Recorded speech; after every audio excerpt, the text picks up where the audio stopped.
ก็ข่อยมีดีใจเนาะเพราะว่าข่อยก็FC เราผู้หนึ่งข่อยติดตามเรามาตลอดตั้งแต่อ่าข่อยซื้อแผ่นซีดีมาพู้นแหละเนาะแน่นอนคันเขาเว้าเสียงนี้ไปทุกคนรู้จักแน่นอนบักขี้แม่นี่สำเนียงสวรรณเขตอืมข่อยบ่อยากอ่านชื่อเนาะเพราะว่าข่อยตกภาษาลาวเนาะขอโทษอันนี้ข่อยทุกคนคือสิฮู้เนาะเราเป็นไผข่อยก็มักเนาะข่อยมักสไตล์ของเราเราเว้าตรงเนาะเราเว้ายิ้มแล้วก็เราสมายไปแบบว่าโอ้คักข่อยมักสไตล์การเว้าของเรา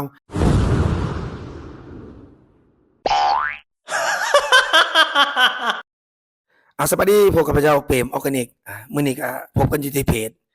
พลซิมบ้านเฮาเนาะถือว่าละครสั้นเฮาก็บ่ได้แสดงช่วงนี้ฝนตกนักแสดงก็ไปดำนาเนาะไปไถนา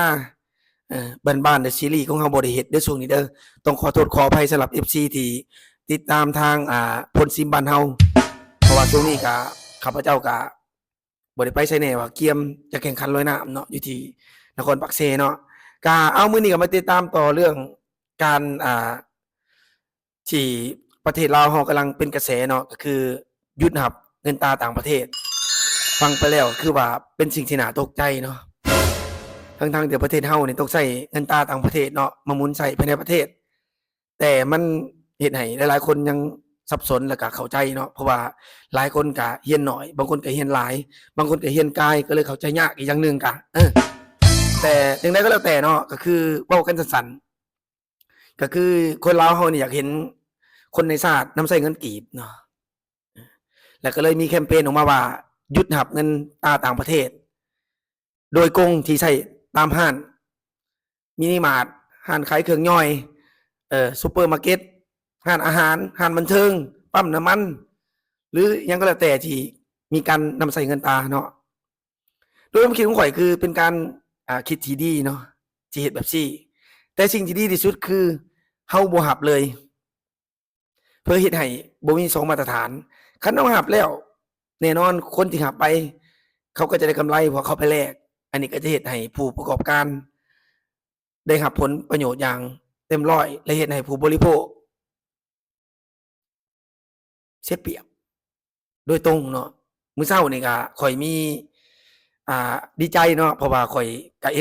FC เราผู้หนึ่งข้อยติดตามเรามาตลอดตั้งแต่อ่าข้อยซื้อแผ่นซีดีมาพู้นแหละเนาะแน่นอนคันเขาเว้าเสียงนี้ไปทุกคนรู้จักแน่นอนบักขี้แม่นี่สำเนียงสวรรณเขตอืมข้อยบ่อยากอ่านชื่อเนาะเพราะว่าข้อยตกภาษาลาวเนาะขอโทษอันนี้ข้อยทุกคนคือสิฮู้เนาะเราเป็นไผข้อยก็มักเนาะข้อยมักสไตล์ของเราเราเว้าตรงเนาะเราเว้ายิ้มแล้วก็เราสมายไปแบบว่าโอ้คักข้อยมักสไตล์การเว้าของเราเว้าตรงเลยเนาะแล้วก็แบบบ่ได้แคร์อีกแล้วเราก็บ่ได้แคร์ไผอีกนี่คนสไตล์จั่งซี้ถือว่าข้อยให้ยกโป้เลยเนาะแน่นอนเนาะเราพิมพ์มายาวเนาะข้อยก็อ่านครบแล้วแต่คือข้อยเว้าแหละคันบ่รับเลยยิ่งเป็นการดีคันเจ้ารับปึ๊บถือว่าเจ้ากำลังเอาเปรียบลูกค้าเนาะจังได๋ก็แล้วแต่คลิปนี้ก็อยากจะฝากบอกว่าอยู่ปักเซมีแล้วเนาะเขาก็บ่รับอีหลีเนาะอยู่ปักเซก็บ่บ่ได้รับเงินบาทเด้อจ้าปักจะบ่ตามบ่ได้รับเงินบาทอีหลีเด้อจ้าเงินบาทคันเปิดบัตรอะไรเซ็น3,500 กีบแม่นบ่แม่เขาบ่ได้รับเลยจ้าเด้อโอเคมีเลยเนาะบ่ได้รับเนาะอยู่เมืองลาวใส่แต่เงินกีบเด้อแต่คันบ่รับดีเนาะแต่ว่าคันเฮารับหลายๆเรต25โอ้ถือว่ามันเป็นการสร้าง2มาตรฐานเนาะดีแท้บ่รับเด้อแต่เป็นการดี